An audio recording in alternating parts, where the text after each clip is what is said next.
Hi, Angela. Welcome to Cleaning Business Live. Thank you so much for joining Shannon and I today. We so appreciate it. Angela, I've known you for years. I can remember back when I first joined your group and I was like a newbie and asking all those newbie questions. And here I am today. I'm like, oh, it's like cleaning. I know all this stuff about cleaning. And Shannon, how long have you known Angela? I've known of Angela for a long time. I probably follow the same route as you, and I've known her because she has been in another. I'm in another group with her, and sometimes she's a speaker, so I've seen her that way as well. So yes, I've known you for quite some time now, but probably not as long as you have. And obviously, Angela knows herself pretty well. So Yeah, Angela, can you tell us a little bit about yourself and just your experience in the cleaning industry and like what inspired you to first get started, like from the very, very beginning? I think we'd all like to know. Even I would like to know because I don't even know like how you even got started from the beginning.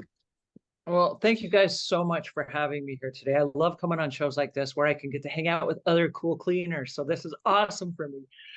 For those of you that are just joining us, I'm Angela Brown. I run a company called Savvy Cleaner. We're an international training company for house cleaners and maids, and we do training and certification. And we are in 131 languages and 31 countries.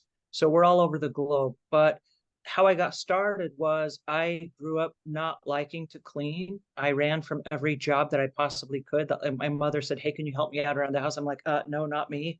My dad did inspections twice a day. He had a military background and he ran around our house with a checklist. And he had a white glove and he would run it over across the tops of the doors. And if there was any dust and you were responsible for cleaning that room that day, you did not eat dinner. And so you learned really quickly, like, oh, if I'm hungry, I got to clean. And so we had all of our jobs were like on this rotating schedule in our house. And so everyone in my house learned how to clean. And I'm from a large family. I'm one of 19 kids, and I'm the fourth to the oldest. Yeah. So we all learned how to clean. So oddly enough, I have 7 sisters, and 6 of them have owned house cleaning companies. So as we grew up in the world, we're like, what do we know? Oh, we know how to clean. So we became house cleaners. And I did not want to have a house cleaning company. That was not my goal. I was never going to grow up to be a cleaning lady, like not ever. That's not cool. And it's cool now. It wasn't cool then. And I waited tables at a restaurant when I moved away from home. And one of the waiters that worked at the restaurant started a cleaning company. And she was like, "Hey, Angela, check it out." She said, "We can wait tables at night and we can clean houses during the day." I was like, "Oh, that is so cool." So she hired me. And I went to work with her, and I lasted exactly one day. I was cleaning a house and I was watching her clean. Now I came from the background where we cleaned and did inspections twice a day. And she lifted up a rug and she swept the dust underneath it as if to hide it. Oh my gosh. I kid you not. And I looked at her like, oh, no way. People are paying you to do that. You are so going to get fired. And then I'm thinking, I just joined her company, which means my reputation is on the line and people are going to think that's how I clean. That is not how I clean. I would get a gig. A gig is like a military term for you did a bad thing. And on dad's checklist, right? This is like not cool. I would get a gig for this if I got caught. So at the end of the day, I quit. I was like, I can't work for you. And there were a lot of cutting corners, sloppy work that we did that day, but we got paid $150. And I was like, wait a second, I'm in the wrong business. And so I started my own cleaning company the next day, and I did not take her client. I did not. I went and I found my own client. But I decided that there needed to be a standard in the industry. And one of the things that I love about Shannon running a university for cleaners is that there has to be a standard. And if you don't follow a standard, please contact Shannon and follow her process and her methods. For this reason, there has to be a standard. And it has to be across the board, because we're asking people to live in a particular environment. Okay. And we're asking them, hey, we're going to come clean your house because you deserve to live in a clean space. And if you're going to pay a professional cleaner to clean, please get with Shannon and learn the rules of what that means. Okay. Because we're not going to wing it. We're not going to be sweeping dust underneath people's rugs. We're not going to be spraying chemicals where we are experimenting on customers' appliances and granite countertops and flooring and things like that. We're not going to do that. Okay. That's not cool. No. And so if you're going to go the route of a cleaner, learn what that means. Learn what that means. And if you are the homeowner and you are hiring the cleaner, please find out what it means to hire a cleaning company that has been through training and they know what they're doing. Don't just hire the cheapest person that comes along, because as Kimberly will tell you, the cheapest is not always the best. Right. I'll tell you, my dad's military, so I can totally experience your whole military background, because I remember him going into my room and he would look at every surface and lift up every little thing, and my room had to be spotless. So I was in the same situation as you are. And so I think that's why I started cleaning, at a young age. And then I just kept putting off, like, no, I'm not doing it like you, because we were raised in such a crazy environment. But it's taught us standards. And I love that it's taught us such good, healthy standards on what is clean. Thanks, dads, for the great military background.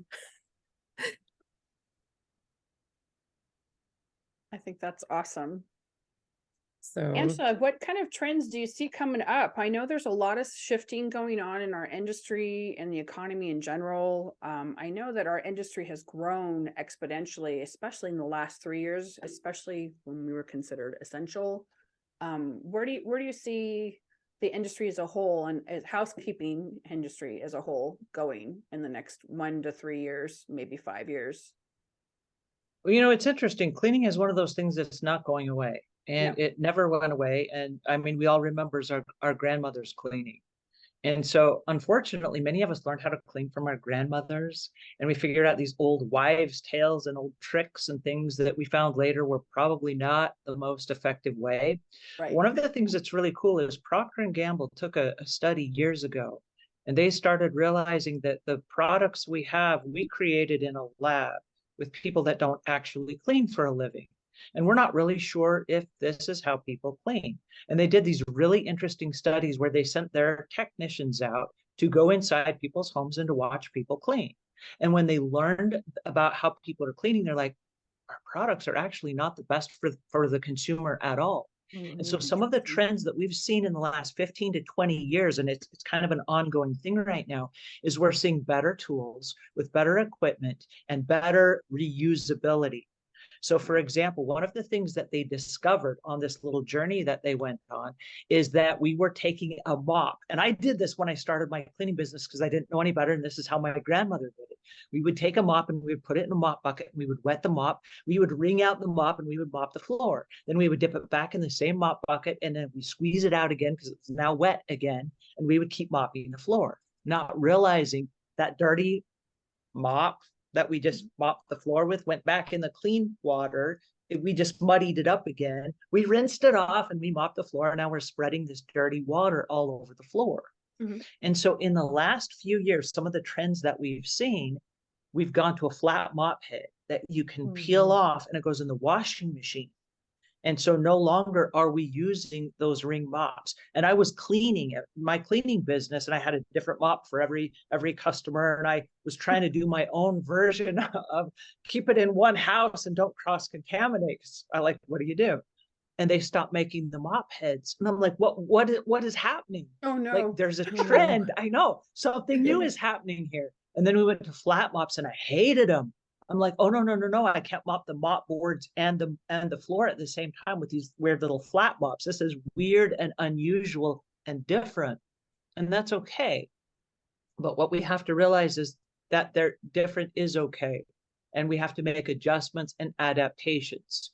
In the early stages of my business, I found electrostatic dusters and I was in love. I was like, these are awesome. And they would just pick up dust.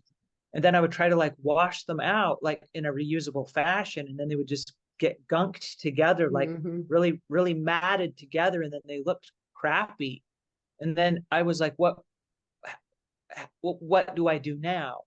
And I was never a fan of the ostrich dusters because I wasn't a fan of the PETA version of pulling and plucking ostrich feathers from live ostriches. That like broke my heart. And so when Swiffer Duster came on the planet, and this is not sponsored, I'm not trying to promote them or anything, but they have a disposable, well, it looks like this. It's a disposable duster head that goes on top of a little handle. And I liked that for this reason. And you talk about the trends. One of the trends we became aware of, especially painfully aware of during the pandemic, is cross-contamination. Right. And when you have a disposable duster head, there are reusable versions of the same thing. But when you have a disposable duster head, here's the comfort. And we're talking about customers and peace of mind. When you go into a customer's house and you dust, you touch everything in their house with one duster. If you take that duster and then go to the next customer's house, which is what we were doing with the electrostatic dusters, you then touch everything in the next customer's house with that same duster, you just cross-contaminated a whole lot of things. And so I love the trend, and I hated the duster in the beginning. I was like, to throw it away, I don't like that. And they're expensive. And I had all these barriers against changing what I knew. Right. But what I realized was this is actually safer for the client. And so in order for me to not cross-contaminate and take germs from one customer's house, and I just touched everything in their whole house with a duster, and I'm going to go touch everything in someone else's house with a duster, like not cool at all. No. Right. So when new trends started coming in, I started just looking with curiosity, like, what is this? And why did there need to be a need for this on the market? And I think when we talk about trends, it's not a trend, but it's why is there a trend? Why is something new being brought to us? Is there actually a market demand? And if the answer is yes, why is that? Why have we made a change? If what we were always doing worked, why did we need to make a change? And that need to make a change often reveals a whole bunch of things for us. Like one of the things that we switched to was the microfiber cloths. And that came somewhere halfway in my career. Why microfiber cloths? Because they hold 7 times their weight in water. Imagine this. Instead of a wet, soppy mop that I'm mopping a floor with and it leaves standing water. And if you've ever done this, you put like a bath towel on the floor and then you stand on top of it and you do the shimmy trying to dry the floor. That's how we had to do that, right? Right, I remember. But with the microfiber mop heads, and this is a trend in the industry, it absorbs 7 times its weight in water, which means I can wring out a microfiber mop head and I can mop and that will stay wet so much longer. And so I can mop more of the floor and I can cover more of the area without backtracking and dirtying, taking a dirty mop and going over the same area or leave standing water on the floor. And so the trends that I've seen in the industry are all progressive, but they're all so badly needed because what we've done now is we're smarter than we've ever been. Our technology is better than it's ever been. We have tools that we've never had before and at a level we've never had access to them. So like with YouTube and TikTok and whatever, we can see and learn about products that are like, hey, wait a second, this is really cool. And I hate that it took a global pandemic for the entire world to go, wait a second, cleaning, sanitizing, and disinfecting. And yet they did.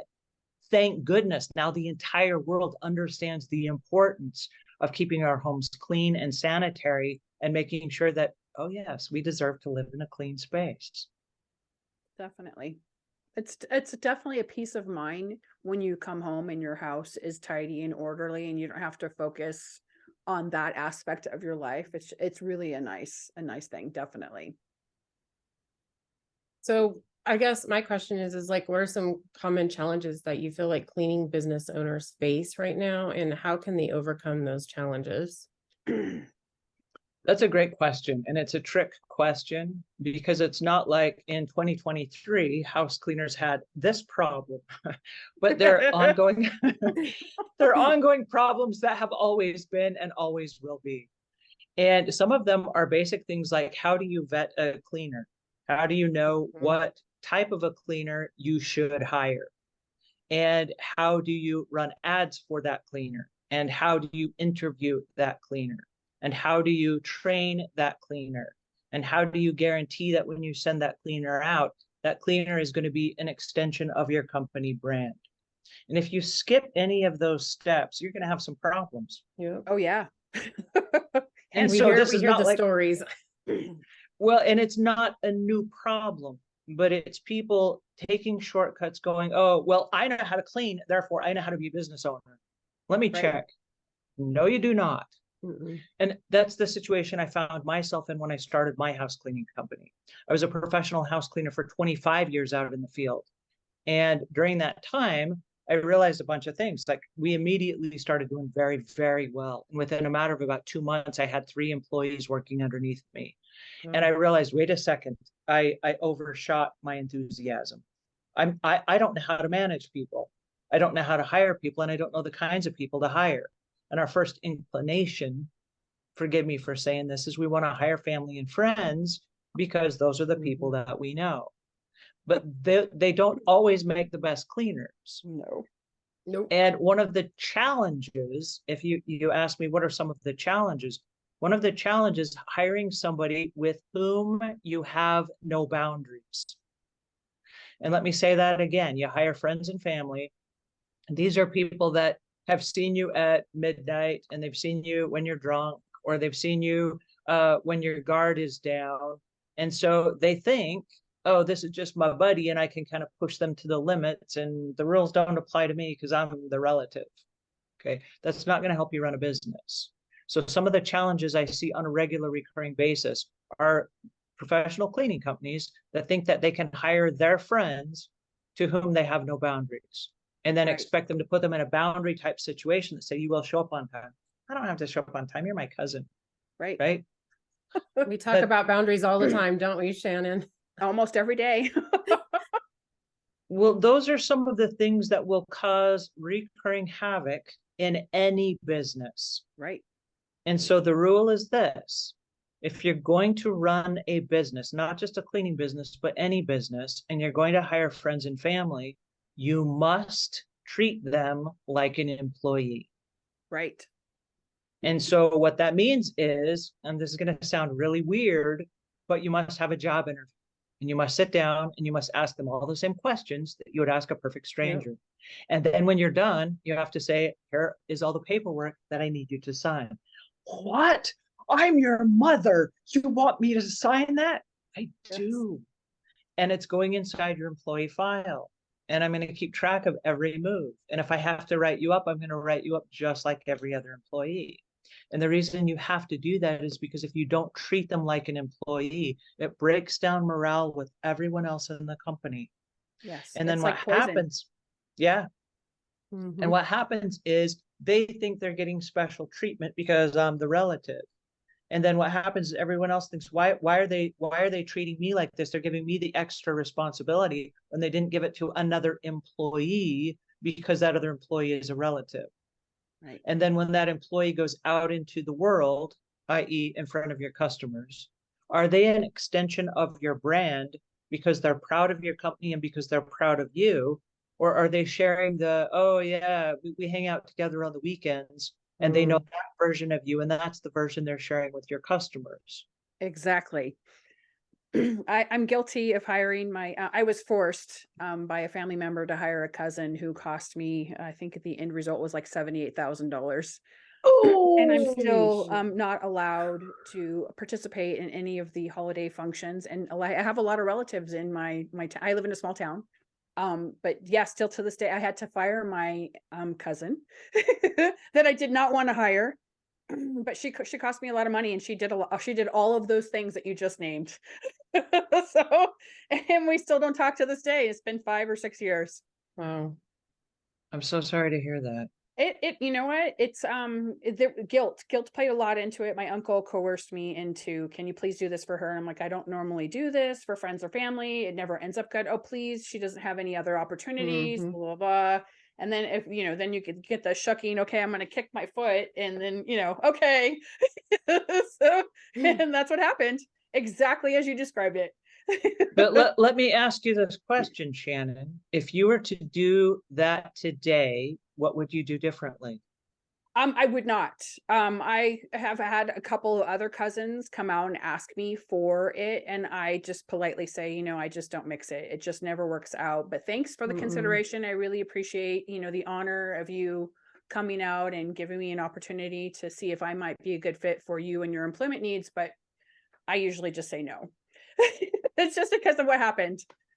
And See, and that's the answer. Oh, go ahead.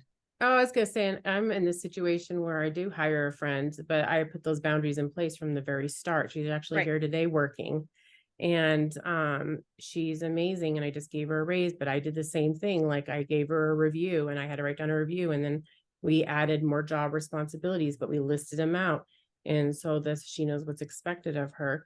And I think, like you said, once those boundaries are in place, and she's been phenomenal. She's been working with me for almost 2 years. Right. And I So, love the dynamic difference between these two stories. Mhm. But the result is the same. If we were to do it again, we would do differently what we know now. Yeah. And what we know now is that there's a business, and the business has to be run a certain way in order to survive. Right. Kimberly has figured out the way, and now Shannon would do it differently based on, and I'm guessing you learned by trial and error. After It you've was. gone through it, It was it was an awful and very expensive error to have made. And yeah, no, it would never happen again, ever. It's just that door is closed. and that's how we learn. Sometimes we Mhm. make mistakes in our business and we're like, whoa, that so didn't work for me. What do I have to do right now so that this never happens again? And as both of these ladies have explained to us today, should they move forward doing whatever, hiring somebody, would you hire family again? Maybe, maybe not. But here are the new rules, here are the new parameters, here are the new Right. guidelines. Yeah. And I think that's key in order to survive.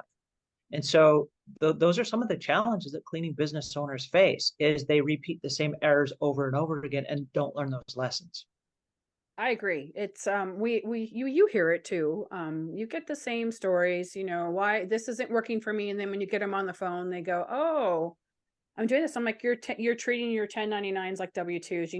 You need to put a boundary in there, or you're going to get audited, and it's going to be 10 Yep. grand and fines and penalties and all of these things. There's actually a cleaning business owner, I'm not going to name names, who has only 1099s. They're all wearing uniforms and they're all driving company cars. I'm like, you need to stop. Whoa! Right. Big red flag. Right. And I'm like, you need to fix this. And, this is the steps that you need to take, whether it was with me or you or somebody else, but you need to fix this, or they're going to go back like 5 years and go, you owe us all of this money today.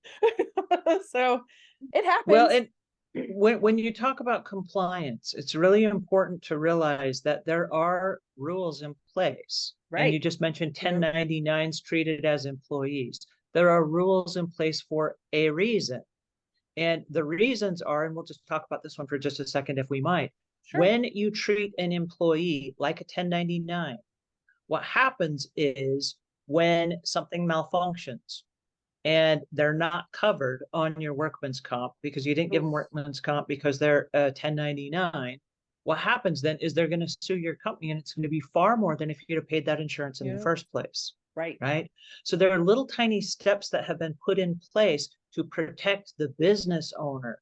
And I Right. know it's easy. We live in a world of shortcuts. Everybody wants a shortcut. Everybody wants a discount. Everybody wants a deal. And the deal is, believe it or not, check this out. The deal is compliance. The deal is compliance. When you're in compliance, it's going to cost you a little bit more money to make sure that your employees are insured, to make sure that you have auto insurance on those cars that the independent contractors are Right. driving. And I do this like air quotes, they should be employees. Because Right. if they are driving company cars and you don't have an auto insurance policy on those cars, if they get in an accident, even if the car is insured, but it was on a job, it's a wrapped car, it looks like a company car, your insurance company is not going to cover it. Oh, it's And gonna so be awful. you run into all these scenarios where you're like, well, that's not going to happen to me. Knock on wood, because it could. Yeah, anything is possible. Anything can happen. Why take that chance? So, and then can you share us some success stories or strategies for tackling difficult business decisions that you had to make? So like when you got started, like what were some of the business decisions that you had to make that you had to tackle, and then a success story to go with it? Because I'm all big on like having like seeing the negative but finding the positive in that negative. On a grand scale, there are probably 10,000 stories I have where I succeeded after having failed. And I love that. I think the failure comes first. And so the first thing before I jump into any stories is I want to suggest that you must be willing to fail. Because if you're not willing to fail, Mhm. you're not going to be able to succeed. And like Shannon said, where she hired a family member and her gut instinct said, don't do this. This is not cool. She did it anyway, trying to help somebody out. And it was with the best of intentions. And I want to highlight that because with the best of intentions, sometimes we make our biggest mistakes in business. And one of the best intentions that I had, this is one of my biggest failure stories to this day, and one of my biggest regrets. I hired a person that I wanted to help. They really needed some help. They needed to get a second chance. And I hired them. And I was like, I can save this person. And so I gave them the job, Mm. and they did an amazing job. And with the money that they earned, they bought an Airbnb.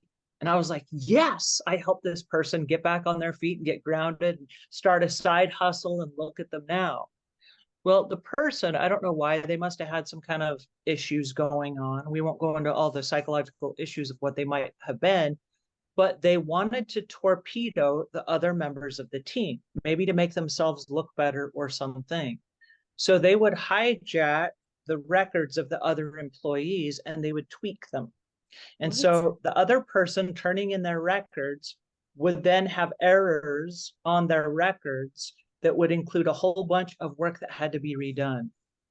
So I kept That is going to the other crazy. workers saying, I thought you turned this in on time. How come you didn't do this? Why haven't you done this? And it made everyone else in the company look bad, except this one superstar that was glowing with all of the amazing stuff she did. Wow. And I started saying something is not right here. Like everyone can't be a screw up, right? Like everyone can't be. That's impossible. And so it took me about a year to unravel what exactly was happening. And it got to the point where people would turn in their work to me and I would have them screenshot it. I would screenshot it. Within 24 hours, it was all bugaboo. I was like, who has access to that record Mm. that's on our team? Like, who is doing this? And our team was so big. It took me about a year to narrow down which person it was. And I had to cut off access for different parts of the website and different CRM stuff. I had to cut people out of. And I kept saying, look, I don't think it's you, but go with me on this, right? And I had people screenshotting pictures of their screens. It was crazy stuff. Exhausting. It was Poor thing. exhausting. And it made me think I was going crazy. I was like, what is happening here? But the worst part of it is I kind of suspected, like I started narrowing it down to the one person. And I kind of suspected, and while I was in the process of trying to make sure that I wasn't just firing my superstar unnecessarily, I let her stay with the company for about a year too long. She was with the company for 2 years. I let her stay with the company about a year too long.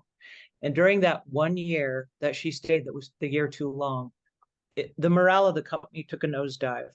And all the other people on the team started second guessing me as the boss. Right. And they stopped trusting me as the boss. And I was trying to make the best decision possible. And I kept taking people aside saying, hey, something's going on here. And I didn't want to give them full transparency and say, here's what's happening, because I didn't want them to lose total faith in the company. But I said, there's an issue going on behind the scenes that I'm trying to resolve. And here's what I need from you for your help in the matter. And I was still taking this woman aside, telling her the same thing. She's probably like, oh, goody, goody, it's working, right? Oh man. And when I was 100% clear that that's the person it was, and I documented everything along the way, because when you fire an employee for undue cause, that can also backfire on you. So I had to have really detailed stuff in every single person's employee file. And it was this huge chaotic thing that probably took 2 years off my life and added 10 years to my age. But when I fired her, I realized there were red flags all along the way.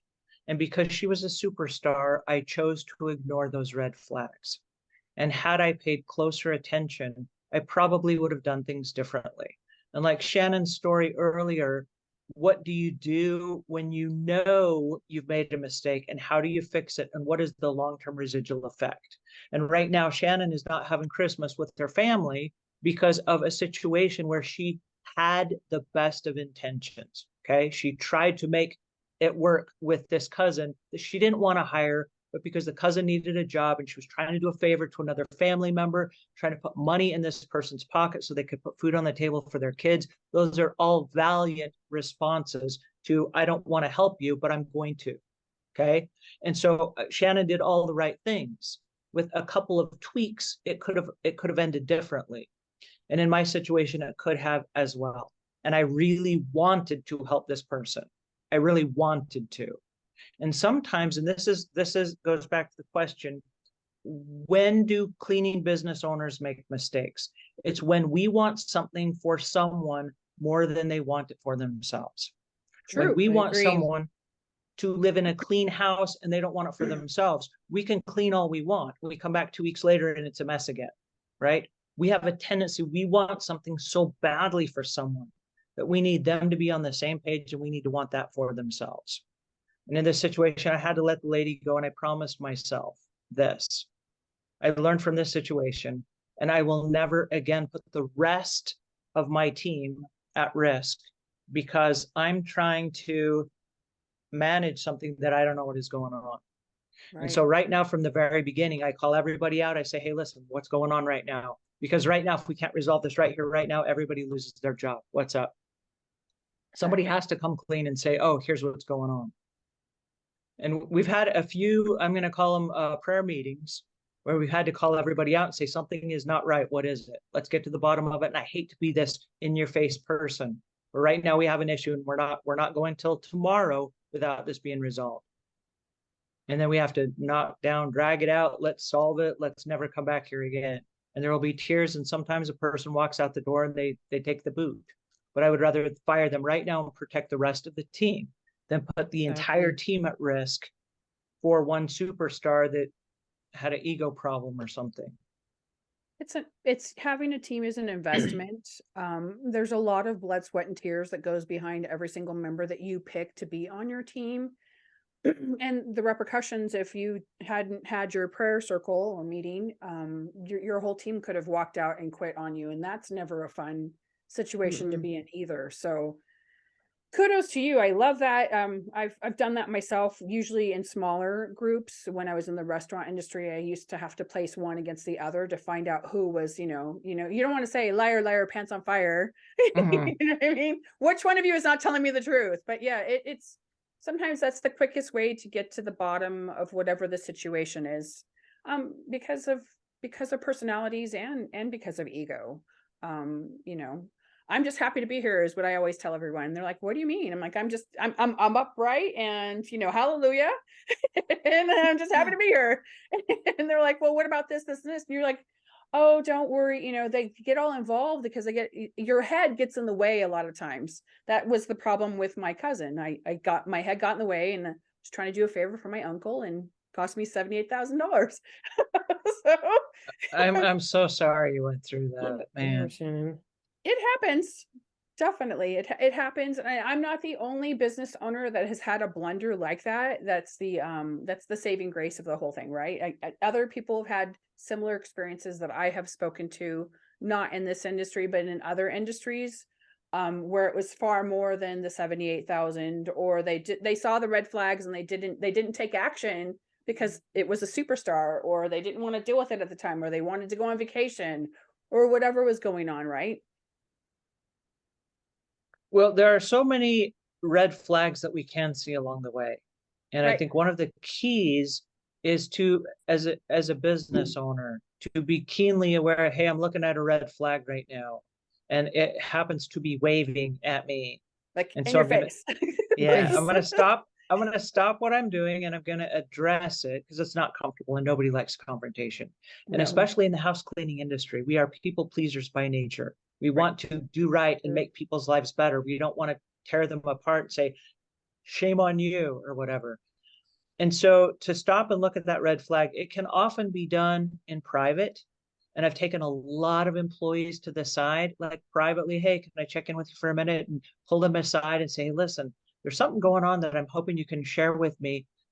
It seems like there's something that you're involved in here, and I need you to share with me all the details because I'm missing some stuff. And from where I am, it looks like a waving red flag. I'm sure that's not the case. Can you clue me in? And then with all forgiveness, can we make this right? Can we start this over? And is it too late to turn back the clock and fix this? Because if we can't fix this moving forward, this is not going to work for me. This is not sustainable. And sometimes they're like, I'm out of here. Okay, great. And they could go quietly without having a prayer meeting and without causing a fuss and without bringing it out on the table or embarrassing anyone. And my first goal is always, can we do this privately without shaming anyone? Because I don't want anyone to walk away with their head shameful. Like, now I don't feel like I can go get another job. I feel like people hate me. I trusted these people and now no one wants to talk to me. I don't want that to happen. And so if we can resolve it one-on-one, that's always my first preference. And if it's not me involved, if it's like two coworkers, I say, guys, I don't need to know the details. I will have you guys go out and work it out amongst yourselves. And I give them both credit. You're both mature. You're both adults. You're both professionals. You both know great communication skills. And I'm sure that within a conversation, you guys can work this out. And between the two of you, we'll be able to resolve it. Okay. And if you can't resolve it, that's okay with me. Only one of you needs to come back. And I don't care which one of you it is. But I don't need to be involved. I just need this particular incident to go away. So y'all go work it out and then come back when it's better. And oftentimes both of them come back and they're like, okay, we're good now. I never had to know what it was. You know? I love the not having to be involved in every step of that. I just absolutely positively love that. It's way easier. Definitely. It is way easier. And then it gives them a decision on whether they're going to stay or not. There's a couple more questions and I'm apologizing. My notes, I got them all scrambled up. My son was trying to get a hold of me, so please forgive me if I wasn't totally on top of that. So did we already discuss effective marketing and branding? Did we go over that piece? Not yet. Okay. So what kind of marketing strategies have you found most effective in growing a cleaning business? I know this is such a broad question and this changes so much. I once heard you talk about your YouTube channel and how you add in all of those things and how you maximize every piece of video that you get your hands on by either creating them into reels or putting them into shorts or repurposing all of these things. Can you kind of give the highlights of that to this audience here so that they can take advantage of what you shared, that golden nugget that you shared with me that one day, which I took notes on. I was like, okay. But if you wouldn't mind sharing that aspect of it, it would be awesome. Well, thank you. Yeah, the first thing about marketing is know what you sell and know what you don't sell. Right. And then the second part of that is know to whom you sell. And so if you're selling cleaning services, you're selling cleaning services. You're not selling, wood cutting, and you're not selling window washing. You're selling house cleaning services. So be clear on what it is you're selling and be clear on what it is you don't sell. So if you don't shampoo carpets, then don't shampoo carpets. And if a customer says, hey, do you shampoo carpets? I do not. We do not, but here's somebody I'd love to recommend. Right. So when we're talking about marketing, know what you sell and know what you don't sell and know to whom you're selling. Now, anything that you create, you can sell to that audience because you know what it is you're selling. And so we have a YouTube channel. It's called Ask a House Cleaner. You can ask a house cleaning question.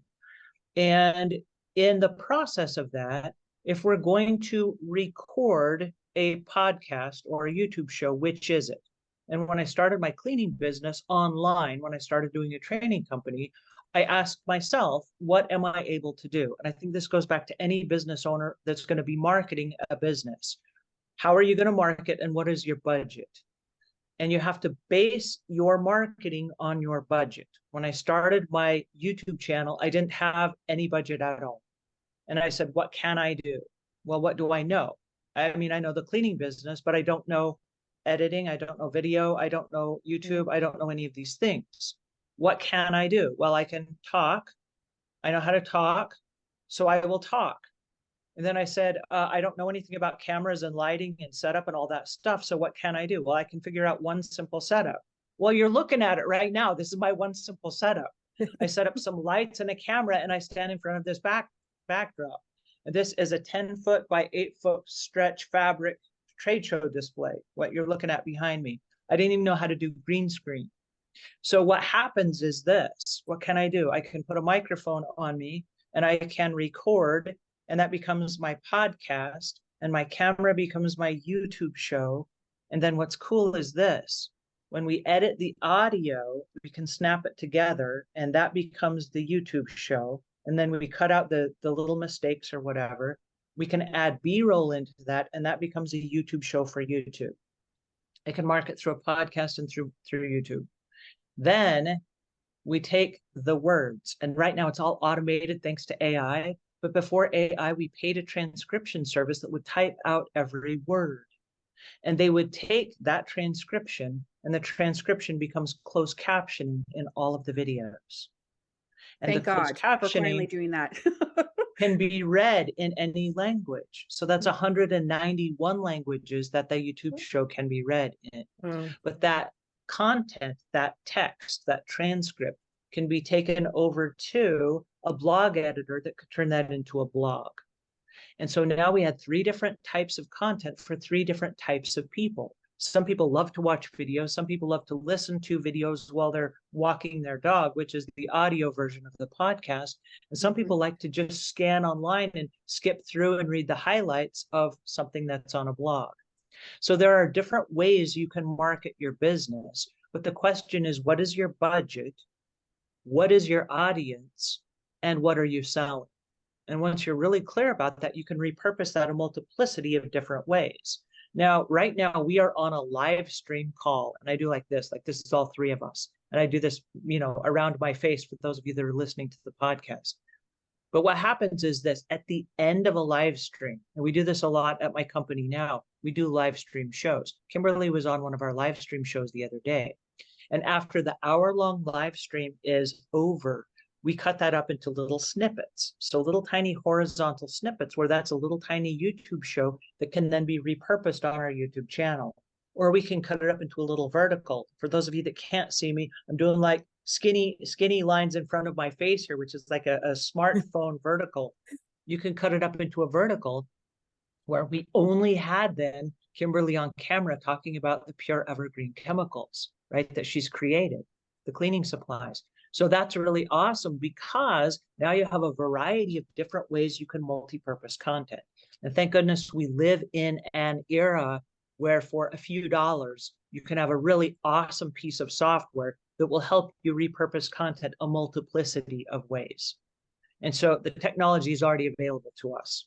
We just have to start thinking in terms of how am I going to use this and how am I going to reach my audience? And is this particular content going to social media?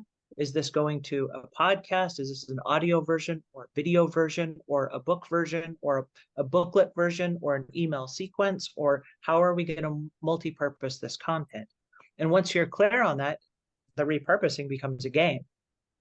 I'm always amazed by your marketing. Like her marketing just blows me away for just how she edits videos. And I'm not going to lie, Angela. I'm not going to lie. I'm going to be honest with you. I still have all your stuff that I still need to put in my YouTube and do all that stuff, but I haven't figured out how to do it. And I know there's directions, but I get overwhelmed because I have ADHD. So I get overwhelmed.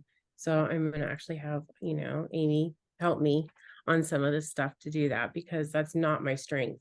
So, but I admire you. You blow me away with your marketing and how you do all your video editing, and I'm always so blown away by it. Well, thank you. I want to highlight the fact that you're not alone, because most cleaners are excellent cleaners. And we ask a lot of ourselves by saying, oh, look, now I'm a business owner. No, you're not. You're a cleaner. And so when you become a business owner, you're like, oh my goodness, now I got to go take a business class, and I got to take an accounting class, So and I many got to take an hats to employee wear. management class. Yeah. And so the fact that you may not be an expert yet at marketing doesn't mean you won't. It's just there are so many things you have to learn to run a business. And so what is the highest priority thing I got to know? Maybe it's QuickBooks. And before you're going to learn how to edit videos, you're going to learn QuickBooks or something, right? So there are so many things you have to learn. And if you have, like Shannon mentioned, if you have a relative that's working for you that's causing chaos in your business, your priority might be employee management, or what are the legal issues of me having to fire someone, and can I fire someone with just cause, and what is that just cause? That might come way sooner than learning how to repurpose a video or something, right? So depending on the priorities of where you are in your business is going to absolutely dictate what comes next for you. So don't beat yourself up because nobody was born a marketer, especially if they're already focused on something else, which is like the cleaning end of things. Exactly. Give me graphic design work. I can do that. There you go. Awesome. So what kind of, just so the audience knows, when you had mentioned, because I know it will get asked, is what kind of blog, if you were at the point in your business where you could start to DIY some of this, or if you had a team like you do, what kind of blog editor do you know? What kind of blog editor you guys are currently using for transcribing and getting that blog post out? Is there a preference? Yes, in fact, there are so many AI programs available on the market right now that I would recommend. And so right now, like we hired a service like early on in my YouTube, which is like 2017 all the way to like 2022. And like suddenly 2022 is like the year that everything busted open with AI. And there's a program now called Descript, and you can take a video like the one that Kimberly is mentioning, and you can upload that video and it will automatically transcribe it for you. It writes the whole entire thing word verbatim. And you're like, whoa. And Kimberly, like, hallelujah, time saver. Kimberly just said, I'm not very good at video editing. Okay, well, if you're not very good at editing, let me ask you this. Are you good at editing a script? She go, yeah, I can read. Okay, what's cool about Descript is this, and this is not sponsored. I just want to share this with you because it's a tool I love and I use it every day. But what happens is, let's say that I'm making a video and I say the same thing twice, like I say the same thing twice, like I just did. When I upload that video, it's going to say the same thing twice because I just said it twice. So you literally highlight the second version of that, and you clip it out. When you clip it out, it clips it out from the timeline on the bottom. It actually just cut it out of your video. And you're like, no way, that's so cool. What's really cool about it is this. Let's say that I wanted to add some B-roll. So for example, Kimberly came on our show and she's talking about pure evergreen cleaning chemicals, where there may be a home where the family members have allergy sensitivities.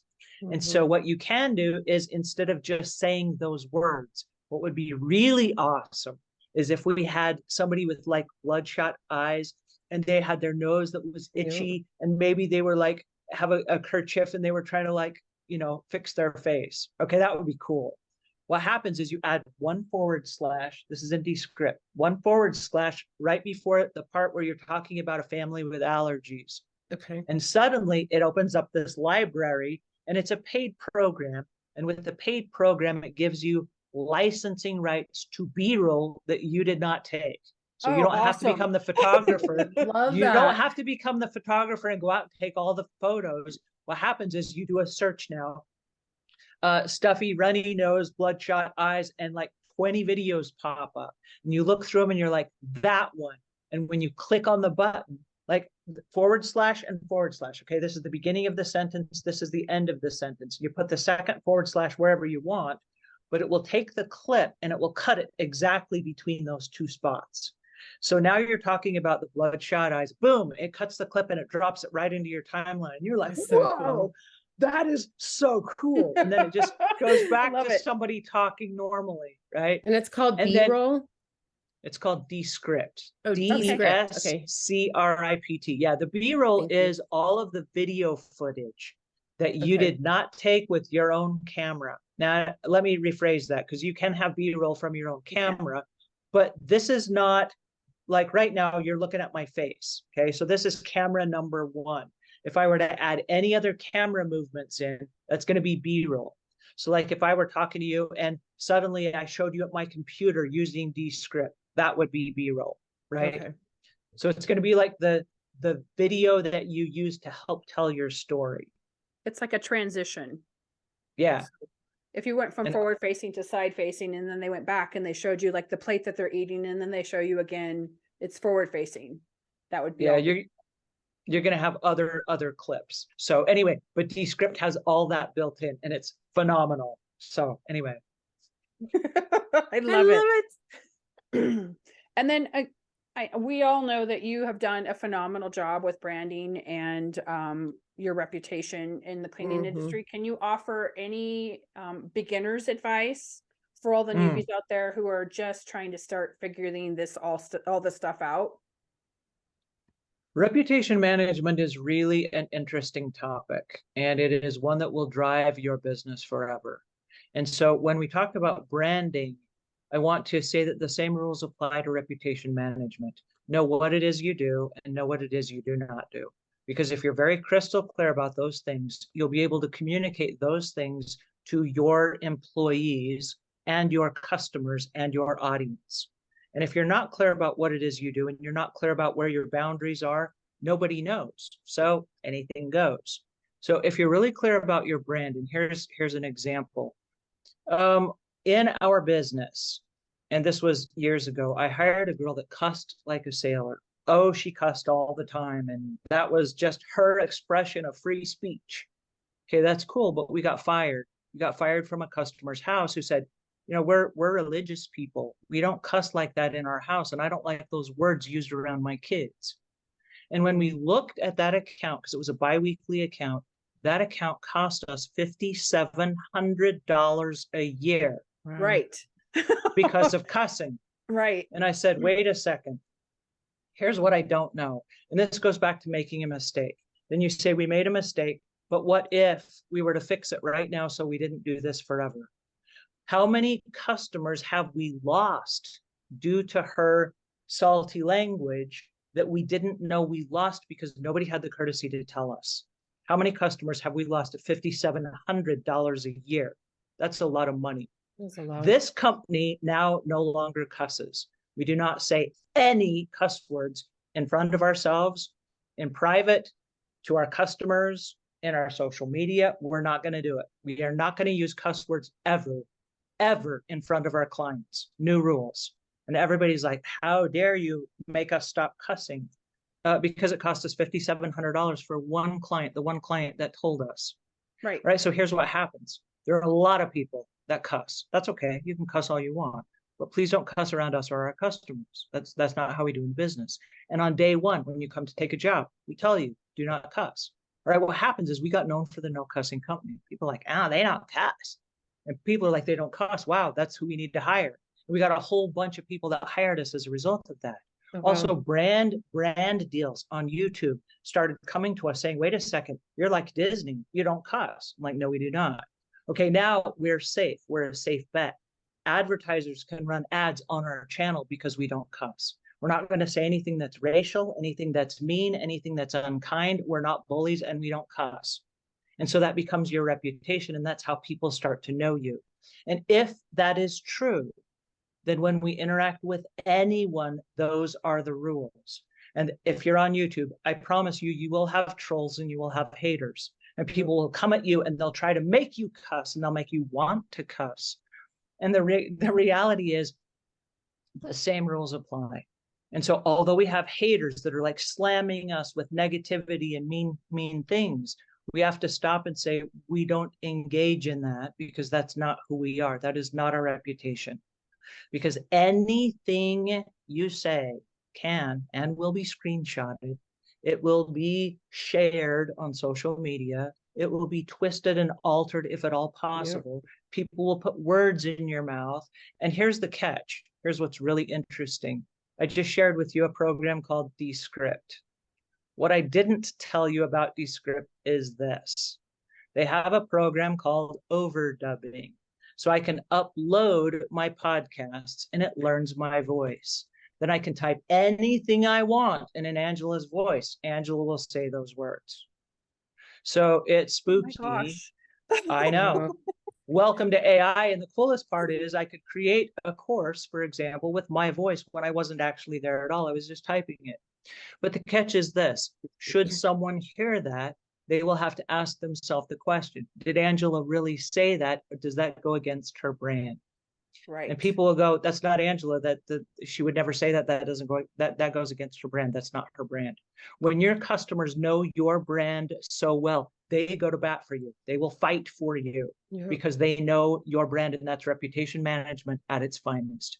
We go to a customer's house and we say, listen, while I'm at your house, I'm going to break your stuff. They're like, what? I don't want to break your stuff, right? I don't want to. But every once in a while, it happens 3 or 4 times a year. I move hundreds and thousands of things in the process of cleaning homes and picking up stuff and cleaning underneath them and wiping them down. And eventually something will slip out of my hands and it will go crashing to the floor. And I'm always horrified when it happens. Right. But I'm going to make you a promise right now. I'm insured. I'm bonded. I'm not going to steal anything from your house, and I will break something. And when I do, I will always tell you. And so if you find something broken in your house and I didn't tell you, it wasn't me. Okay. And there are people that are like, oh, my house cleaner broke something. And they're like, no, she didn't. If she didn't tell you, she didn't break it. Because every time she's ever broken something, she's come right to us. She's offered to pay for it immediately. She's made it right. She would not break something. She did not do it. And your customers will, like with their neighbors, they will go to bat for you. And that's reputation management. So as a newbie, know what you sell, know what you sell, know what you do in your company, and know what your rules are, and then follow them to a T. I know it sounds really boring and it sounds like, oh, that's really hard to do. It is hard to do. But here's the thing. It is the best marketing you'll ever do. Because once everybody knows what it is you stand for and what it is you represent, everyone then can turn around and sell that to their friends. Here's what they know. When we send this company to your house, I want to refer you to my friend. You're going to show up in a uniform. You're going to show up professional. You're going to show up with clean supplies. You're not going to cross-contaminate. You're going to be honest. You're going to follow through. If you break something, you're going to replace it. All of your people are insured. You're not going to cuss in their house. It's a series of things. And people go, oh, that's totally the company that I want to recommend to my friend. Because they know when they recommend you to their friend, you are a sure bet. And so when it comes to reputation management, make sure that your company is a sure bet under all circumstances, at all times, for all reasons, no exceptions. I do have a question. Really good information. Wow. Go ahead, Kim. Oh, no, I just was blown away because I'm just in awe because you were so right, Angela. It's like you have to set the standards. And when you stand by those standards, you are setting a brand for yourself. You're setting a name for yourself. And that's branding in its finest. I'm in awe of that. Thank you for that. And what were you going to say, Shannon? I'm sorry to interrupt you. I had a question. With the cleaner with the salty language, did she change her tune or did she go on her way? Oh, yeah. That's an interesting conversation because it's really hard to go to someone and say, hey, you need to change your song and dance, if you will. But I took her aside and we looked at all of the clients that she was working for. And we looked at all of the clients she had worked for over the past year that had canceled our service. And I said, I'm very curious to know how many of these customers canceled for this very reason. And I said, but here's one customer who had the courage to come forward and say, this is the reason why we're firing you. And I said, is it worth it to us to change the rules of our policies? And she was, oh my gosh, I had no idea. I'm so sorry. Oh, wow. Let's make the new rules. And she came forward to the team and she told our team, hey, listen, all of you know that I cuss like a sailor and whatever. And she said, and we're doing a new policy. And she's the one that introduced it to the team and said, if I can stop cussing, all of you can. And they were like, That's awesome. What? We got to stop cussing. And I was like, let's, I mean, we don't get any free points for cussing. Nobody gives us any bonuses or tips or anything for cussing. Maybe we could keep our jobs by not cussing, right? We have more to gain from not cussing than we do by cussing. We don't get any brownie points for cussing. But here's the thing. If we cuss and people are not recommending us because of our salty language, does it make sense that we stop our salty language? They're like, yeah, cool, let's do that. So I think it comes down to the way that you handle it, because it could have been an embarrassing situation, like shame on you, but then that doesn't empower anyone to want to change, Right. you know? I like how So you presented it to a mentioned. question to her, like you presented a question to her to let her come with the answer. I really liked how you presented that. well, and that goes back to sometimes you have to take employees aside and you have to have one-on-one with them. And one of the things that we've done successfully in our company since about, I date myself, but I want to say since probably 1993, is that every Monday I have alignment meetings with each individual person on my team. And there's a 15-minute segment that is reserved just for them. And so if they want that session, they can tell me Sunday night by 6 o'clock, because they turn in all their projects Sunday night at 6 o'clock. They can either say, I want to hold that accountability session for tomorrow, or I'm good for this week, I don't need to meet with you. And if they don't need to meet with me, woohoo, I just go on and I do something else, right? But if they say, no, I need that time, I want to meet with you one-on-one, we sit down and we go over stuff like this every single week. Like, how are you doing? What do I need to know? Is there, you have issues with another coworker? Is there issue with a customer? Is there something that you want to share with me? And what it does is it prevents this, because this is a trap a lot of cleaning business owners get into. When the cleaner comes to drop off their stuff at the end of the day, they chitty chat like, oh, so-and-so did this, that, and the other today. And that can take up an hour of every evening. And I don't have an hour every evening to give all the employees. And then an hour in the morning when they come to pick up their stuff. I mean, that's 2 hours out of the day none of us get paid for. So in all fairness, let's not do that. Save it for this 15-minute meeting each week. Write it down, put it in your progress report if I need to see it before then. And then every Monday, let's sit down, you and me, eyeball to eyeball, and we'll work through all your issues. And I want you to spend the rest of the week while you're cleaning and your thoughts are in your head. How might we solve this problem? Don't just throw a problem at me. Come to me with a solution and say, I thought of 3 different ways we might resolve this. And then I'll help you pick which one is the most advantageous, right? And so every week they have 15 minutes that has their name on it that I will not book anything on top of. And I've scheduled it throughout the week now because we have a bigger team, but everybody has a 15-minute uninterrupted with me each week. And what's really helpful about that is there are times I've called people on the carpet, and I don't nag during the week, but it might be Tuesday and I got to go all the way till next Monday before we have this conversation. I'm like, all right, let me see if I can work this out in my head, right? But I have sat down with people and I've said, this is unacceptable behavior. We're not doing this. And they're like, right, we're not. Totally, I got it. Right. And so we can have those kinds of conversations, but it's in how you approach them. And it's knowing that only once a week we're going to have a conversation where I'm going to ask you, in a perfect world, if we could change one thing, here's the one thing I'd change this week. And they're like, oh, right, totally. I'm on that.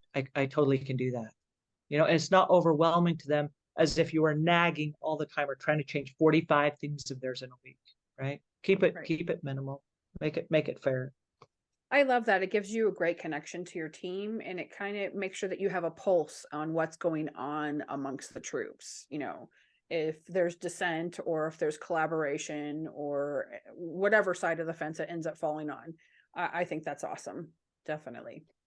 Well, and there are employees that are like, I never need to talk to you. I'm good. And I'm like, I'm checking your progress and you're right. You're good. You're doing a fantastic job. Don't meet with me. And then there are, every once in a while, I call them in. I'm like, no, you need to get in here. And I might give them a bonus or something and say, you never come in, you never cause havoc or whatever. And I wanted to give you a bonus. And it's a great time to give them a bonus privately if you're not going to give a bonus to everybody, Right. I like that. There's a way to make it work for you. And if I just haven't checked in with somebody in a long time, I'll say, come on in. And we do have quarterly reviews.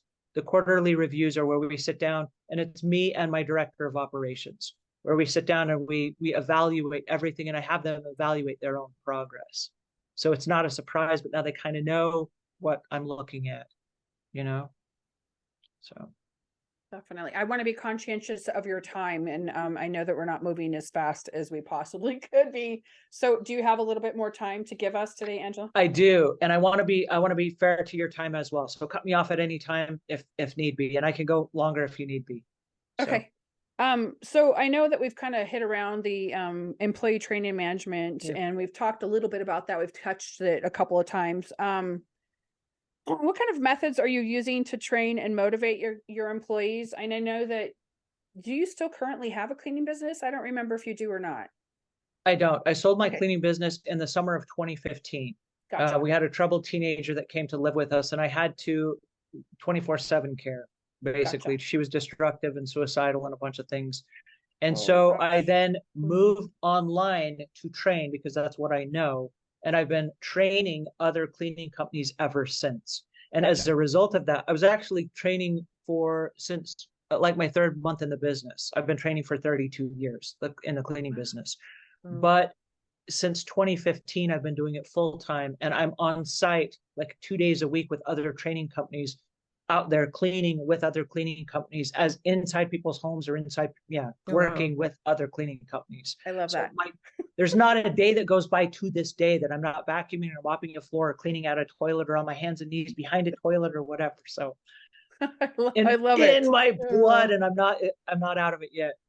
Awesome. So what kind of methods and or training are you using to motivate them so that they can motivate their employees? I think that would be really a great thing to say to all of the people out there listening.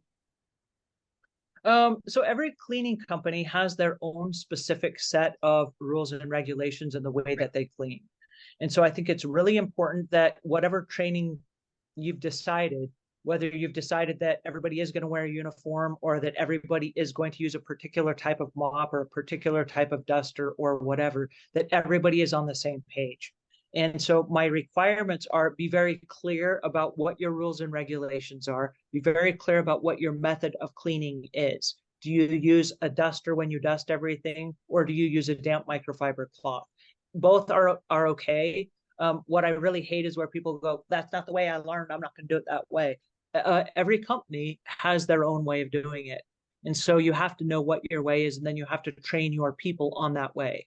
And if you will keep it super simple, it is going to be easy to duplicate. And so super simple is my requirement and rules for everybody. So have a checklist that you follow, and then everything on that checklist is what we do on every maintenance clean. If you're doing a deep clean, have a different deep clean checklist.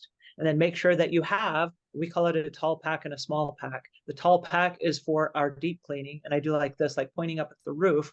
And that's because we're going to get all of the upper things that you cannot reach standing on the floor, flat-footed with your Swiffer duster in your hand above your head.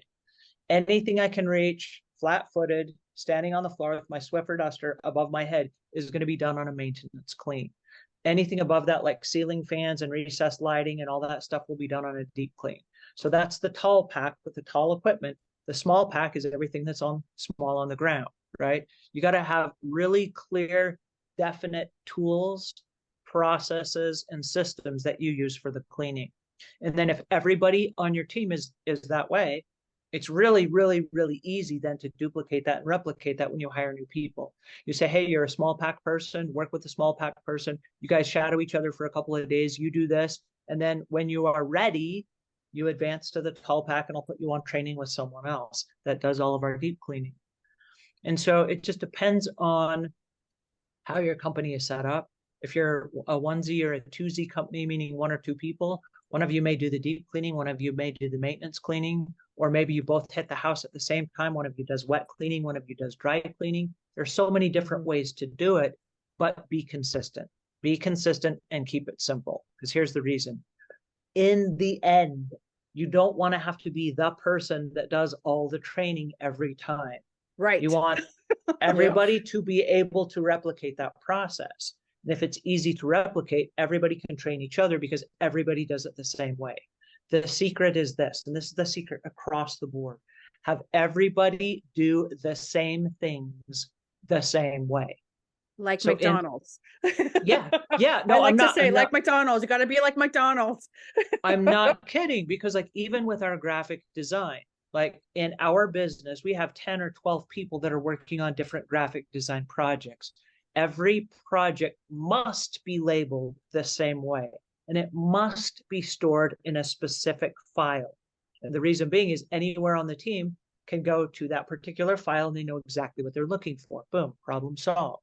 It's the same thing in a cleaning caddy. Everybody's cleaning caddies are stacked the same way. We're going to know that on every house, we have these 6 supplies. We have these sponges, we have these brushes, right? Everybody's doing it the exact same way. And not to say no creativity allowed, but what happens then is you go into a house. What do you know? I know that that's in my cleaning caddy in the bottom right-hand corner. I know exactly where that is. And if something happens and you end up shadowing somebody on a job, OMG, there's an emergency. We need to send you over to another house. And you run over to another house mid-job and you left your caddy here with the team that's here. You go over to that other job, you know there's a caddy waiting for you and you know exactly how it's stocked and where everything is. Boom. And it's easy to replicate. So the secret is be simple. Keep it really simple. Keep it really scalable. I remember one of my employees, we had, we did the same thing with our bags, and it was very simple and everything had the same things in it. And I remember like it was time for them to come back and clean out their bags. And I know she pulled out like a thing of Comet, and we don't use Comet. Like it was not in our bags.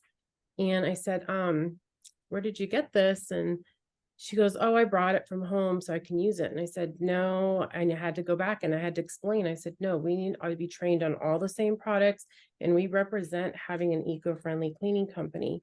And I want to know everything that is in the bag. So that way, when we do have new people that start, they're not going to be wanting to get other stuff and adding things to their bags.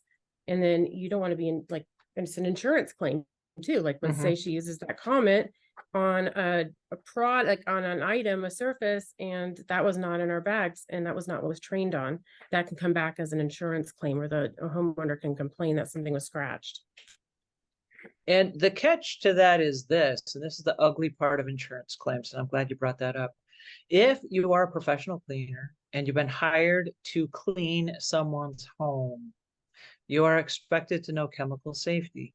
Right. And so if you have a cleaning supply that is in your care, custody, and control, which is the legal term, and if for some reason you damage an item at a customer's house, your insurance company is actually not going to cover it because it was in your care, custody, and control. And here's the catch. You're expected to know how to use it. And if you don't use it the proper way, or if you go against the manufacturer's labels, like, oh, well, this worked really good on this, maybe it will work really good on this, and you're experimenting on customer service surfaces, the insurance company is not going to cover it because you're supposed to know what you're doing. And so if it's an accident, okay, they'll cover it. But if you were supposed to know what you were doing and you damaged it with chemical something or another, and I see damage every day, people are like, oh, I ruined this in the customer sink. What do I do now? You buy them a new sink. Right. That's the answer. So I hate that, but we have to have that conversation. Yep. Or they actually will add on more chemicals to try to buffer the process of whatever they've ruined. We see that a lot as well. It's phenomenal. It's always a panic when they call. But like Kimberly says, and this is really important, it's important that you know what's inside your caddy, and it's important that you know what's inside the caddy of your employees. And then that has to be in your rules. Like they get written up if they bring something from home. And if a customer invites them to use, you like how I said that? Invites them to use a chemical that's not approved, that has to go through the company. That has to be cleared first. Definitely.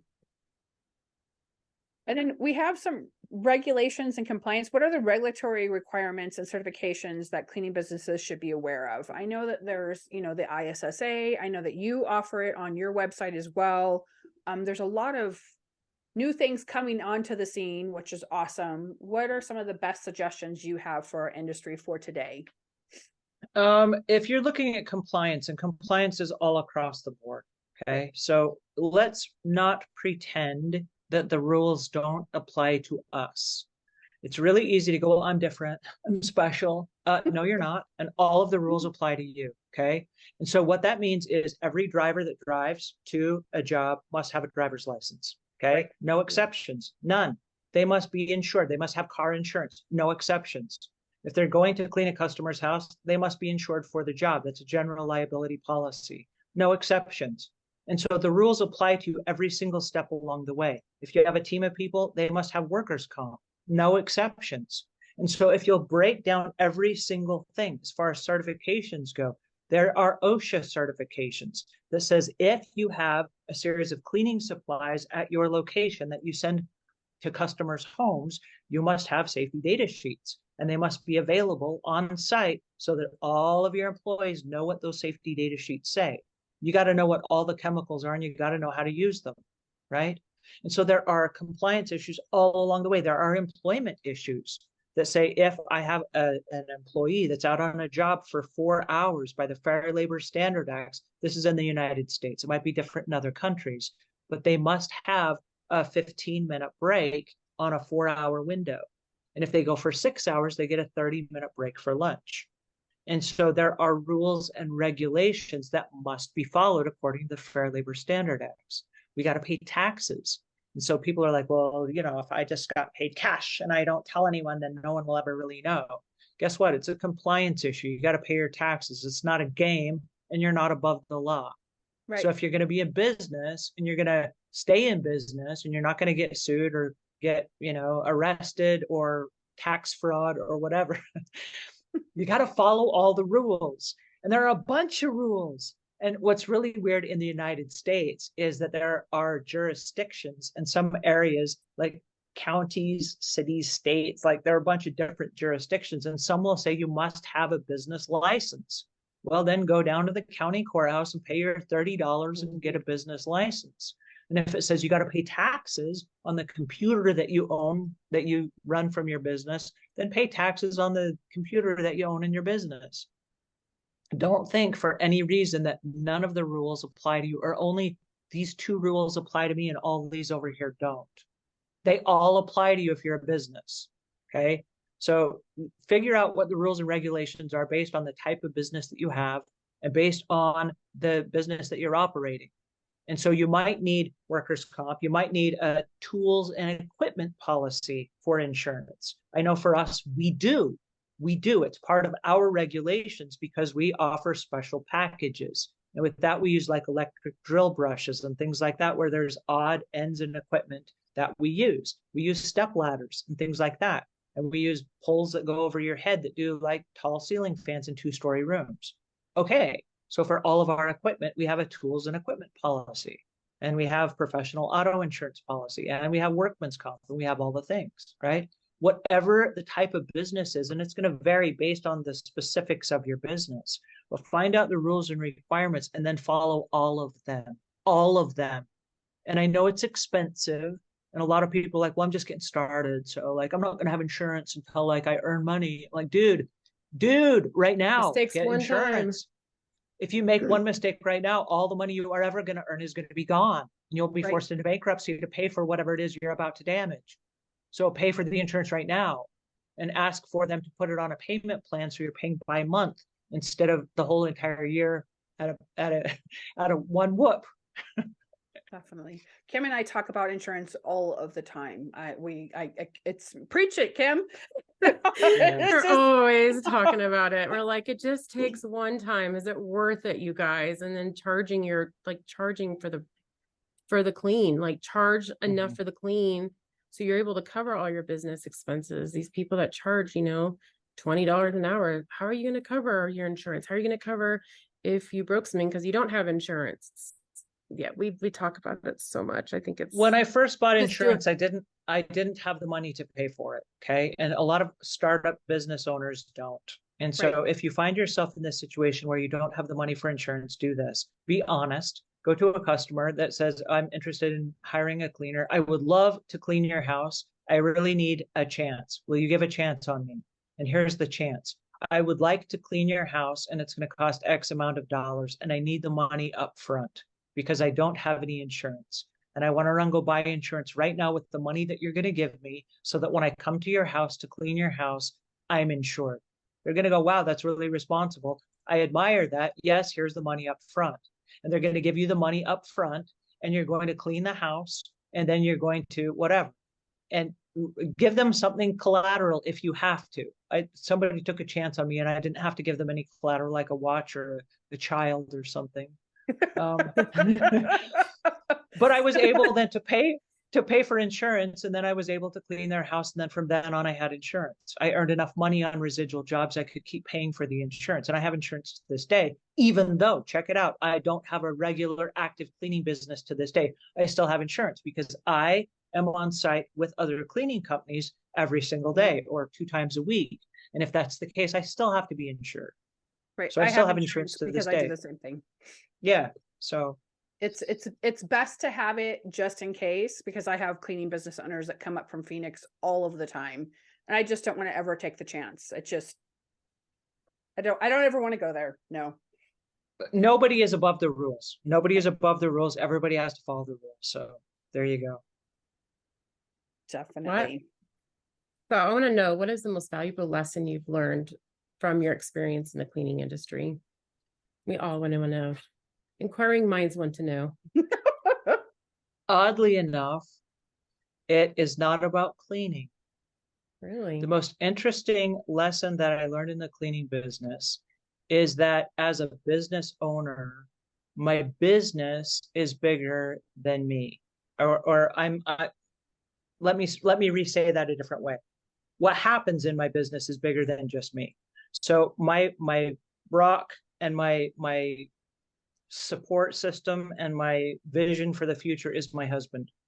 And so I went to him when I was already in the cleaning business when I met him, but I said, hey, I'm getting married to you and I'm staying in the cleaning business. Here's what I'm doing.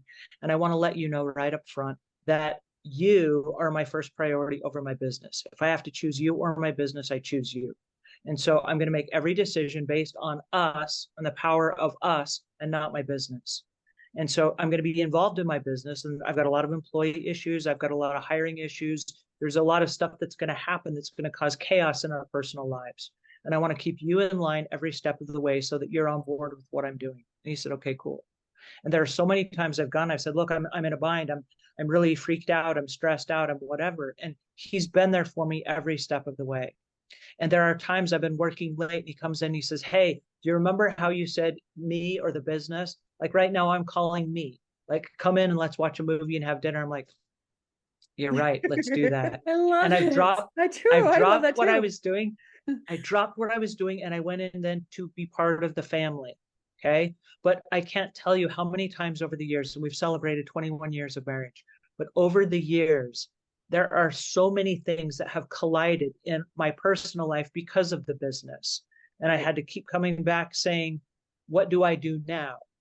And because he was always number one over my business, the most important lesson I ever learned was keep that as the sacred go-to.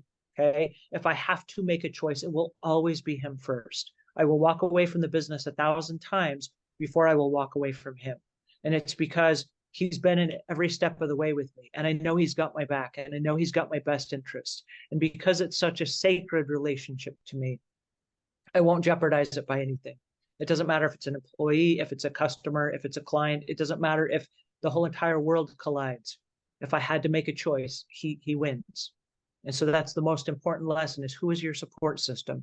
And what do you have to do to protect that? And then protect that at all costs. Because your business will come and go. You can always start another business. You can't always start another family. You can't always find another person that believes in you on days when you don't believe in yourself. And so if there is somebody like that in your life, you protect that relationship at all costs. Wow, I I think love that it. is the best information. I'm trying not to cry. I know. You know, like, where's I my love thank it. you I for my absolutely tissue? love it, Angela. It's awesome. Oh, Well, thank you. My That husband he is the best decision that I've ever made. And I've been really, really blessed to have gone through my businesses with him.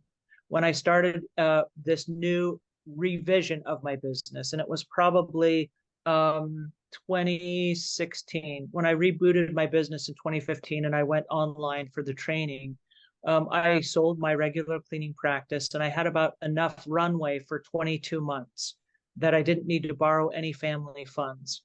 And 22 months in, we'd hired, I don't know, like 15 people, and the business had really taken off, and we're doing a lot of training, and we're doing the YouTube show and a bunch of stuff. And I was 2 weeks between money coming in and payroll. And my payroll was about 10 grand a week. And I said to myself, uh-oh, I just ran into a snag. I've got money coming in and I've got employees that need to be fed today.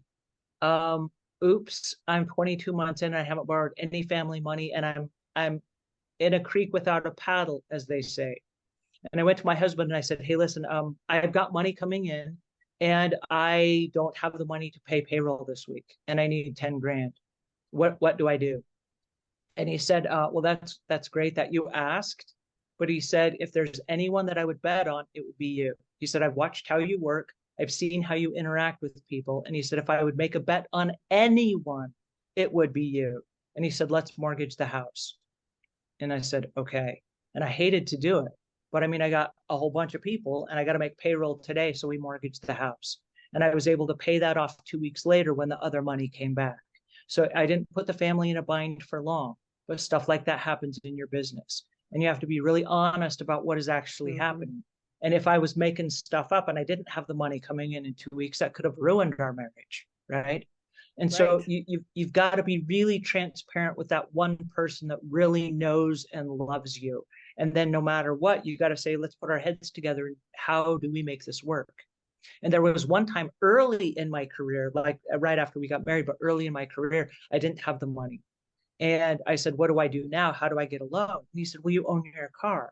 Why don't you take your car down to the bank or down to the credit union and sell your car to the credit union for a title loan? And I'm like, what? How do you do that? And he said, they will give you payments on your car again, and you can take this money and reinvest it into your business. And the car loan is at a less percent interest rate than a business loan. I was like, oh, that's brilliant, right? It is brilliant. But if you have somebody in your corner that has your best interest in mind and they're looking out for you, they can come up with other solutions sometimes that you can't see because you're in your own head. And so those are the kinds of relationships I'm talking about. You got to guard that with your life. And then when stuff happens, like, hey, I have payroll and I don't have the money. Hey, let's mortgage the house. Who's going to say that to you, right? Totally. I love it. I love it. It's refreshing to hear how tight you guys are. It's, the whole romantic thing that you always see, but you just don't hear about it. My grandparents were really close. And they actually passed away with six weeks between each other, but they had a relationship like that. Yeah. When he passed, and then she died of a broken heart. It's gonna make me cry. More tissue here. I think it's awesome, Angela. Congratulations. Thank you, Kim. Well, thank you. I do believe that we create the company cultures that support us. And I know right now I have an amazing team. And I think the team would go to the end of the earth for me. And I would go to the end of the earth for them. And so I'm really blessed that I have the team that I have, because right now, nobody works at my company that doesn't want to be here. We don't hold anybody hostage. We don't force people to show up. And we're really flexible as much as we can be. And in a cleaning business, there's not a lot of room for flexibility. And we started doing something since the pandemic that we've never done in the history of my career. And I started letting everyone make their own schedules. And you're like, what? Wow. But what I did was this. I said, you know when you're able to work. I don't. So you fill out the calendar with the hours you're able to work, and I will book the schedule around it. And people like, I can work during these hours, and then I can work like 2 hours in the night. Great. I'll work with that. And so right now, it's not like, well, I can't work during those hours because they gave me the hours they're going to work. And the catch is, if you don't show up for the hours you said you were going to work, then you get to find your own replacement. Find someone else on the team that can work the hours for the jobs we booked for you because you said you were going to work those hours. And if you can't find somebody and you can't work your hours, you don't work here anymore. So don't give me hours you can't work, And we've let them completely decide their schedules, which is so weird and backwards. We've never done that. But we have everybody show up on time when they say they're going to be here. So if you can be flexible and if you can work with your team and you can work with them at the different levels they're at, because we work with humans, we don't work with robots. And everybody on my team, every single person on my team is a parent. They're a child of somebody. They've got like elder parents. They have pets. They have emergencies. They have whatever. They're humans, and humans have emergencies. And so we have to be as flexible as possible with that. And as a result of that, if I work with them, they trip over themselves trying to work with me back in return. And it's a different company culture than I'm going to write you up for this, that, and the other. You know what I mean? It's just, Right. it's a different way of looking at things. Definitely a human element. Is there But anything else you'd like to share with our listeners? Yes, there's one thing I'd like to share in conclusion. Everybody that shows up on my team, I ask them at the top of every day, and I want to share this with you. Have a little happy bell. Here's my happy bell. Oh my gosh. Wait, hold on. Wait, hold on. Amy, come here. I got to show you this. This is Amy. Hold on. Amy, we're trying to get Amy to start her line of happy pants. This is one of my best Hey, friends Amy. and my worker. Look at the bell. There's a little happy A bell. happy bell. It's a happy I bell. need one of those. Oh my gosh, I need one so badly. So for those of you that are listening to the podcast, it's like a little call bell that you would find at a hotel counter where can't you hear click her. the little bell. You click the little bell. She said thank If- you. Oh, thank you. Oh, because you've got headphones on. Yeah. That's why she can't hear. I got it. So for those of you that are listening to the podcast, this is like a little call bell that you would find on the counter at a hotel counter, except this is painted bright school bus yellow and it has a happy face on it. And everybody at my company has one sitting next to their workstation. So every time they look up, they see a little happy face looking back at them. And every day when they show up, I ask them how they are. And there's only one right answer. The answer is I'm beautiful, I'm talented, and I'm wicked smart. And then they ring the happy bell. And what happens is at the top of every day when people show up, it doesn't matter how you showed up, whether you didn't get much sleep last night, whether you're discouraged, whether you're frustrated, or you're just having a PMS kind of day.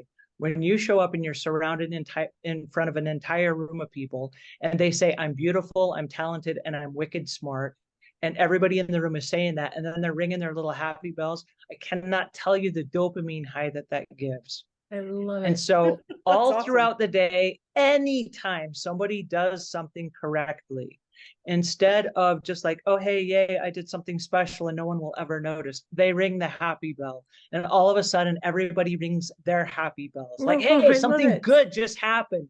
Then we ask each other, what are we celebrating? And someone's like, I just learned how to do this. We're like, no way, happy bell, ring, ring, ring, ring, ring. Woo! I need to get one of those for Amy. I think I'm going to wrap it up and put it in a box and put it on her desk. That's awesome are, company culture. Love it. Love it. Love it. Yeah, Love it. well, it's very inexpensive, but the thing is this: non-sugar treats to reward the behavior you want repeated. And so that's what the happy bell is all about. It's a great way to say, great job. And if nothing else, and I can be clear across the house because I work out of my house. I've got like 10 employees here right now. But while I'm here, I will hear happy bells ringing throughout the day. And I can't drop what I'm doing if I'm in the middle of something, but I'll ring my happy bell. And they're like, whoa, happy bell. Like she chimed in on it. And all of them are like, woo, woo, woo, and they're chipping and chirping with each other and whatever. But I'll share this with you, and this goes beyond this. We've got these scattered all over my house, and they come in every different color too. Like here's a blue Oh, one. there's a blue one. Oh, I love it. I know. And here's a pink one. Yeah. Shannon, we need these for our podcast just to ring. So these are super fun. They're super fun. They're green, red, yellow, orange, purple, blue, whatever. And I have them scattered all over. But in my house, and this is how I've trained my husband, I'll close with this. People in our family can also participate. My husband makes the bed. What does he do? He rings the happy bell. He takes out the trash. He rings the happy bell. He empties the fridge. He rings the happy bell. He puts the groceries in from the car. He rings the happy bell. And I ring the happy bell back. It's like, yay, he took out the trash. And everyone is celebrating their wins with I love it. the little way that's like, hey, wait a second, I matter, I counted. And if you didn't notice me, now you do. And then think we're I'm like, gonna have to yay, we incorporate notice this. you now. So it's great for kids. It's great for spouses as well as And employees. teenagers. And teenagers. I'll try it too. with the teenagers. It works for all ages. Like we're middle age, and you know what? It works for us. So yay, have at I it. will take it. Thank you, Angela, so much Yes, for thank joining you. us. What a blessing to have you here with us today. And just being able to just get an insight of your world. And we appreciate it so much. And we look forward to it, you guys. Thank you for joining Cleaning Business Life. Be sure to subscribe and share. And yeah, I hope everybody has a wonderful day. Air Thank you. hugs. Oh, Air bye, hugs. guys. Ding, Thank ding, you ding, so ding, much. ding. I really appreciate it. You guys take care. Bye. Bye, Angela.